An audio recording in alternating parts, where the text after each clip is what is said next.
ওর বিয়ে হলো কি হলো না বা এটা সেটা ওর বউ আমাকে নিয়ে খুব জেলাস করে। ও বলে যে ছবিগুলো আপলোড দিছে এটা যেন আমার বউ না দেখে। ও আমাকে বলে আমি পার্সন হিসেবে তোমার ফ্যান। রুবেল আর হ্যাপি একটা ইস্যুজ আসছিল যখন আসলে হ্যাঁ মিষ্টিও তোমাকে ভেবে ফাঁসাবে। তো ওকে আমারও ভালো লাগতো, আমারও ওকে ভালো লাগতো, কিন্তু আসলে প্রেম পর্যন্ত কখনোই যায় নাই। এটা আসলে ও আমাকে বলে যে আমি নাকি ওর গুড লাক, যে আমি নাকি বললেই ও নাকি পারে। Taskin is very close to me. ও আমার খুবই ভালো ফ্রেন্ড বলতে পারেন। মানে আমার খুবই কাছের মানুষ। ঠিক আছে, যেমন কদিন আগে আজকে যেমন স্কোয়াড ঘোষণা করলো, দুদিন আগে ও ইনজুরি পেয়েছিল। ওর খুব মানে এটা কি বলে, নট ব্যাক পেইন, ওনার ব্যাক পেইনের পাশের যে জায়গাগুলো আছে ওই জায়গাটা মাজা বলে বাংলা ভাষা যেটা, মানে ওই জায়গাগুলো রিজনে সে খুব ব্যথা পেয়েছে, কারণ তাকে প্রতিটা ম্যাচ খাওয়ানো হয়েছিল জিম্বাবুয়ের এগেনস্টে।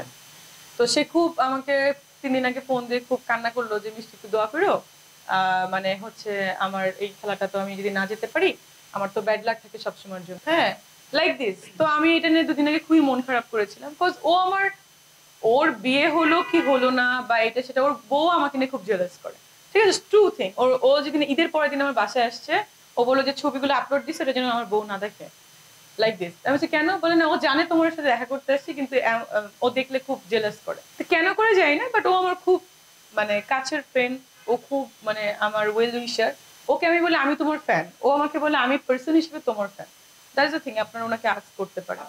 নেয়ার অ্যাবাউট সেই 14 সাল থেকে এই পর্যন্ত কত বছর? 10 বছর। পারিবারিক ভাবে না, এটা হচ্ছে যে আমরা একসাথে আইএলটিএসি ক্লাস করতাম, ওইখান থেকে আর কি খুব ভালো একটা আন্ডারস্ট্যান্ডিং হয়ে গেল। আর ও আমাকে প্রচুর ট্রাস্ট করে, কারণ আপনারা জানতেন তখন হচ্ছে ওই যে রুবেল আর হ্যাপি একটা ইস্যুজ আসছিল যখন, ওর সাথে আমার খুব ভালো ফ্রেন্ডশিপ ছিল।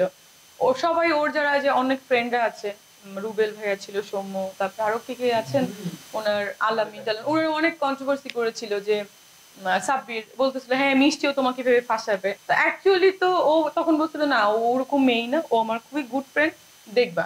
তো ওকে আমারও ভালো লাগতো, আমারও ওকে ভালো লাগতো, কিন্তু আসলে প্রেম পর্যন্ত কখনোই যায় নাই। আমরা খুবই ভালো ফ্রেন্ড, ওই ফ্রেন্ড পর্যন্ত আমি রাখার চেষ্টা করেছি। আর আর গেলেও যাইতে পারতো, কিন্তু নেইনি কেন, ওই যে হ্যাপি রুবেলের ইস্যুসের জন্য আমি নিজেই ডিস্টার্ব ছিলাম। কারণ আমি কখনো চাই না যে কোনো সেলিব্রিটিকে আমি বিয়ে করব।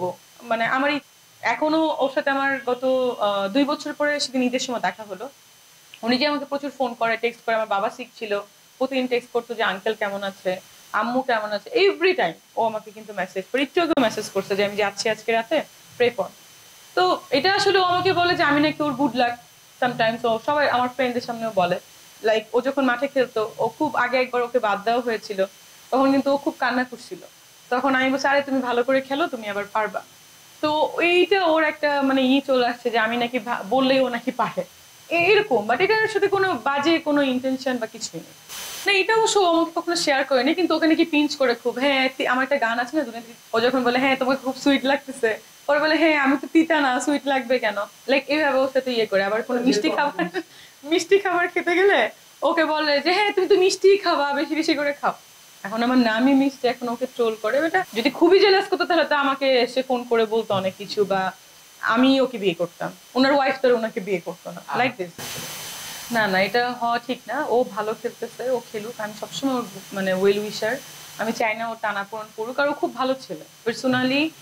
ও যেমন আমাকে বলে পার্সোনালি আমি খুব ভালো, ও আমার ফ্যান, মানে অ্যাজ এ হিউম্যান হিসেবে ও আমার ফ্যান। কারণ আমি খুব নিট অ্যান্ড ক্লিন, আমি কখনো কাউকে ফাঁসানোর প্ল্যানের মধ্যেই নাই, আমি আমার কাজ নিয়ে বিজি থাকি। তো আমি চাই না যে ওর লাইফে এরকম কোনো প্রবলেম হোক। আর হইলেও আমি যে সলভ করবো যে ভাই এটা করিস না, কারণ তোর ভালো করে খেলতে হবে, তুই হচ্ছে পুরো বাংলাদেশের রিপ্রেজেন্ট করিস। আমরা তো বাংলাদেশের সিনেমা করি, আমরা তো আসলে বিশ্বের রিপ্রেজেন্ট এখন আমাদের ওভাবে আসেনি যা, ও কিন্তু পুরো বাংলাদেশটাকে রিপ্রেজেন্ট করে। সো আমার জন্য ওর লাইফে একটা বাজে কিছু হোক এটা আমি কখনোই চাই না।